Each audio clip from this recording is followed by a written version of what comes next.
എന്നും ആട്ടയുടെ അടയുണ്ടാക്കി ഞാനും മടുത്തു, തിന്നുന്ന ആൾക്കാരും മടുത്തു. ഇന്ന് മൊത്തത്തിലൊരു വെറൈറ്റി അങ്ങോട്ട് പിടിച്ചേ. പൊടി കൊണ്ട് ചെറിയ കുഞ്ഞു ഉണ്ടയുണ്ടാക്കി ഇടിയപ്പം ഉണ്ടാക്കി കേട്ടോ.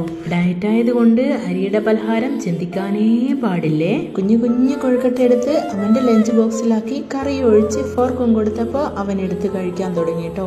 ഞാൻ കൂടുതൽ വെജിറ്റബിൾസ് എടുത്തിട്ട് ഒരു ഓംലെറ്റ് ഉണ്ടാക്കിയേ. ഉച്ചയ്ക്ക് ചോറ് കഴിക്കാൻ പാടില്ലാത്തതുകൊണ്ട് വാഴച്ചുണ്ട് തോരനാണ്. അപ്പം ഞാൻ പോയി വാഴച്ചുണ്ടൊക്കെ ഒഴിച്ചുകൊണ്ട് വന്ന് അരിഞ്ഞൊക്കെ വെച്ചിട്ടുണ്ട് കേട്ടോ. അപ്പം ഇന്ന് അതിന് കൂടെ കൂട്ടാൻ വേണ്ടിയിട്ട് ഇന്നലെ വാങ്ങിയ നല്ല അടിപൊളി കട്ട തൈരുണ്ട്, അത് പച്ചമുളകും ഉള്ളിയൊക്കെ ഇട്ട് സെറ്റാക്കി വെച്ച് മീൻ ഫ്രൈ ആക്കണം എന്നൊക്കെ വിചാരിച്ചിട്ടുണ്ടായിരുന്നു. പക്ഷേ ഇന്ന് മീൻ കിട്ടിയിട്ടില്ല. പിന്നെ തൈരിലങ്ങ് ഒതുക്കി കേട്ടോ.